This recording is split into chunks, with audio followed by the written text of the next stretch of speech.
Welcome, journeyer, to the 5 realms of Allwhere. Here you will find concepts that are, can be and cannot be, and more, persisting next to one another for all to see. But be aware that as you enter through these realms, sensory data and earthly knowledge cannot guide you to a grounded understanding. Everything, nothing and more. We begin with an exploration of 2 relatively familiar realms. First, we have everywhere. Within here, every universe and all types of multiverses within all dimensions in our existence persist. This everywhere can be seen through one of 2 lenses. Lens 1. In the current moment, though where the clocks of each universe and multiverse are in sync through a comparable linear timeline is up to your imagination. The second lens shows everywhere through all of time. Through lens 2, you will find every moment that ever has been, is, and ever will be. If you include the quantum multiverse, then every possibility exists simultaneously, and the meaning of this for consciousness becomes profoundly difficult to understand. Within the everywhere, you will find your own conscious existence, but this is where the nowhere comes in a fitting manner.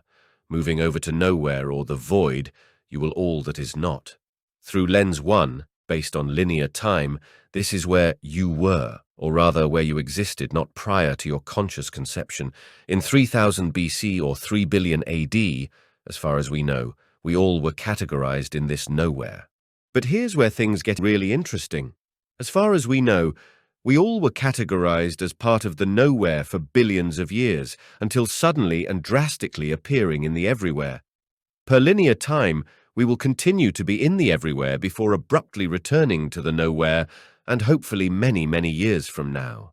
But what happens if we apply lens 2 to this logic? Through lens 2, journeyer, or across all of time, with all moments existing simultaneously, I ask you, do you belong to the everywhere or the nowhere?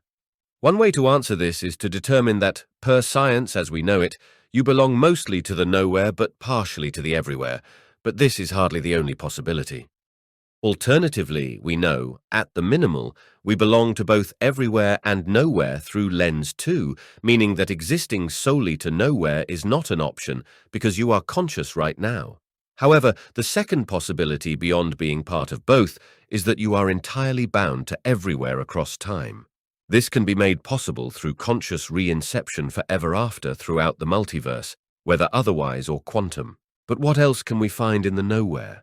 Well, in theory, all that never has been, is not, and never will forever be bound to this void. But then we must ask, is there anything that never will be throughout the multiverses and hyperspace? If not, then nothing is void of anything to fill the void of not being. By defining existence and non-existence in the most complex terms, at a minimum within your current subjective linear time, what you are not experiencing now is, in some ways, part of the nowhere. But what about colors? What about rainbows? What about Hey Jude by the Beatles? Color is a subjective experience, not part of objective reality. Light waves exist, as do molecules knocking off one another. But the experience of color, rainbows, sounds, and therefore Hey Jude, are not part of objective reality. We could further explore this in immense detail. But for now, journeyer, I will leave it to your imagination. Be sure to return for more journeys. For now, enjoy the everywhere.